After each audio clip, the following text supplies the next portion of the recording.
அன்புறவுகளுக்கு வணக்கம். இந்தியாவில் தற்பொழுது நாடாளுமன்ற தேர்தல் நடந்துகிட்டு இருக்கு. 18வது நாடாளுமன்ற தேர்தல். ஒட்டுமொத்தமாக 7 கட்டங்களாக இந்த தேர்தல் நடக்குது. இதில் 3 கட்ட தேர்தல் நடந்து முடிஞ்சிருக்கு. இன்னும் 4 கட்ட தேர்தல்கள் நடக்க வேண்டி இருக்கு. இதில் புதுடெல்லியில் இருக்கக்கூடிய 7 தொகுதிகளில் யாருக்கு வெற்றி வாய்ப்பு இருக்குது, யாரினுடைய கை ஓங்கி இருக்குது, கடந்த தேர்தல்களில் புதுடெல்லி எப்படி யார் வெற்றி பெற்றிருக்காங்க அப்படின்றது தான் இந்த காணொலியில் பார்க்க போகிறோம். புதுடெல்லி இந்தியாவினுடைய தலைநகராக இருக்குது. அங்கே 7 தொகுதிகள் இருக்குது. புதுடெல்லியில் ஒரு கட்சி அங்கே இருக்கக்கூடிய நாடாளுமன்ற தொகுதிகளை கைப்பற்றுவது அப்படின்றது ஒரு மிக முக்கியமான விஷயம். 2019 நாடாளுமன்ற தேர்தலை நம்ம பார்த்தோம் அப்படின்னா அங்கே இருக்கக்கூடிய 7 தொகுதிகளையும் பாஜக கைப்பற்றி இருக்கிறாங்க. கிட்டத்தட்ட 55% வாக்குகளை பெற்று அவங்க அங்கே இருக்கக்கூடிய 7 தொகுதிகளையும் கைப்பற்றி இருக்கிறாங்க. கௌதம் கம்பீர் கிரிக்கெட்டர், அவர் ஈஸ்ட் டெல்லியிலிருந்து தேர்ந்தெடுக்கப்பட்டார். ஸோ இதெல்லாம் கடந்த தேர்தல். அதில் காங்கிரஸ் 22% வாக்குகளை பெற்றாங்க. ஆம் ஆத்மி கட்சி 19% வாக்குகளை பெற்றாங்க. அதுக்கப்புறமா டெல்லியை பற்றி பார்க்கணும் அப்படின்னா டெல்லியில் இருக்கக்கூடிய மாநில ஆட்சி அப்படின்றது ஆம் ஆத்மி கட்சிகிட்ட இருக்குது. நாடாளுமன்ற தேர்தல் அப்படின்னா பாஜகவுக்கும், சட்டமன்ற தேர்தல் அப்படின்னா ஆம் ஆத்மி கட்சிக்கும் மக்கள் வாக்களிக்கக்கூடிய நிலை இருக்குது. கடந்த தேர்தலில் காங்கிரஸ் ஆம் ஆத்மி கூட்டணி கிடையாது. இந்த நாடாளுமன்ற தேர்தலில் காங்கிரஸ் ஆம் ஆத்மி கூட்டணி இருக்குது.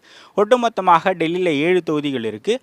அதில் ஆம் ஆத்மி 4 தொகுதிகள்லையும், காங்கிரஸ் கட்சி 3 தொகுதிகள்லையும் கூட்டணி வச்சு போட்டியிடுறாங்க. பாஜக தனித்து 7 இடங்கள்லையும் போட்டியிடுறாங்க.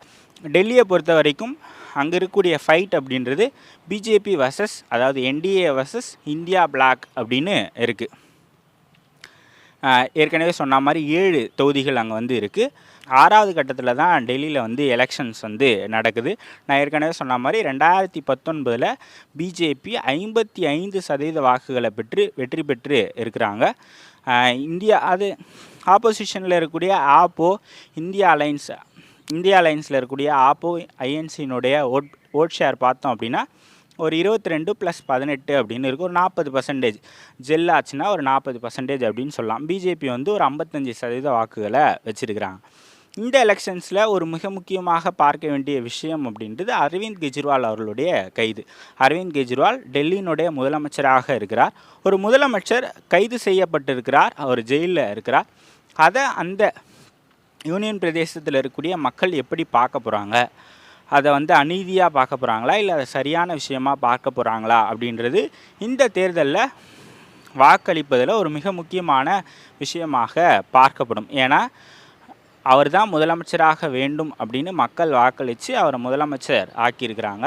அந்த முதலமைச்சரை கைது செய்யப்பட்டதை மக்கள் எந்த மாதிரி பார்ப்பாங்க அப்படின்றது அதில் ஒரு மிக முக்கியமான விஷயமாக இருக்குது. ஸோ அது இந்த எலெக்ஷன்ஸில் ஒரு மிக முக்கியமான ஃபேக்டராக இருக்கும் டெல்லியை பொறுத்த வரைக்கும். ஸோ அவருடைய மனைவி பிரச்சாரத்தில் ஈடுபட்டுக்கிட்டு வராங்க. ஸோ அது எந்தளவுக்கு ஒரு இம்பேக்டை கொடுக்க போகுது, அரவிந்த் கெஜ்ரிவால் அவருடைய கைது ஒரு ஒரு ஒரு வேவ், அதாவது ஒரு அனுதாபத்தை கொடுக்குமா அப்படின்றதெல்லாம் எலெக்ஷன் ரிசல்ட்ஸ்லேருந்து தான் நம்ம தெரிஞ்சிக்க முடியும். அது ஒரு மிகப்பெரிய ஃபேக்டராக இருக்கும் அப்படின்னா அது இந்தியா அலைன்ஸ்க்கு ஒரு அட்வான்டேஜாக இருக்கும். 6வது பேஸில் தான் அங்கே எலெக்ஷன் நடக்குது. ஏற்கனவே 3 பேஸ் தான் நடந்து முடிஞ்சிருக்கு. ஸோ 6வது பேஸுன்னும் போது இன்னும் நிறைய நாட்கள் இருக்குது பிரச்சாரத்துக்கு.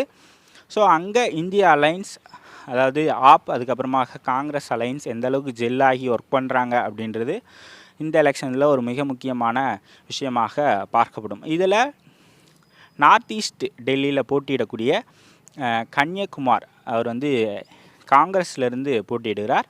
அவருக்கு காங்கிரஸில் அவருக்கான வெற்றி வாய்ப்பு அதிகமாக இருக்குது அப்படின்னு சொல்கிறாங்க. சச்சின் பைலட்டா அவருக்கு அந்த தொகுதிக்கு ஆர்கனைஸ் பண்ணுறதுக்காக அனுப்பியிருக்காங்க.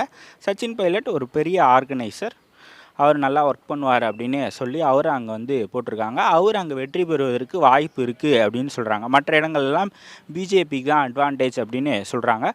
ஸோ அரவிந்த் கெஜ்ரிவால் அவர் எப்படி இதில் அவர் எவ்வளோ பெரிய ரோல் ப்ளே பண்ணுறாரு அப்படின்றத பொறுத்து தான் டெல்லியினுடைய ரிசல்ட்ஸ் இருக்கும். ஸோ அவருடைய கைது மக்கள் ஏற்றுக்கொண்டால் பிஜேபிக்கு அப்பர் ஹேண்டாக இருக்கும். இல்லை அது அநீதி அப்படின்னு மக்கள் பார்த்தாங்க அப்படின்னா ரிசல்ட்ஸ் மாறுவதற்கான வாய்ப்பு வந்து இருக்குது. ஸோ இதெல்லாம் நம்ம பொறுத்து தான் பார்க்கணும். தற்போதைய சூழ்நிலையில் இந்தியா அலைன்ஸ் வந்து 1 to 3 இடங்கள் வரை வெற்றி பெறுவதற்கான வாய்ப்பு இருக்குது அப்படின்னு சொல்கிறாங்க. பிஜேபி தான் அங்கே வந்து அப்பர் ஹேண்டில் இருக்கிறாங்க. அவங்க 4 to 5 இடங்கள் வரை வெற்றி பெறுவதற்கான வாய்ப்பு இருக்குது அப்படின்னு சொல்கிறாங்க. ஸோ இதுதான் டெல்லி தலைநகரை பொறுத்த வரைக்குமான நிலவரமாக இருக்குது. ஸோ இன்னொரு மாநிலம் அங்கு யாருக்கான வெற்றி வாய்ப்பு இருக்குது அப்படின்றத பொறுத்திருந்து இன்னொரு வீடியோவில் நம்ம வந்து சந்திக்கலாம். ஸோ இந்த வீடியோ உங்களுக்கு பிடிச்சிருந்தால் லைக் பண்ணுங்கள், உங்களுடைய ஃப்ரெண்ட்ஸ்க்கும் ஷேர் பண்ணுங்கள். இன்னொரு வீடியோவில் சந்திக்கலாம். நன்றி, வணக்கம்.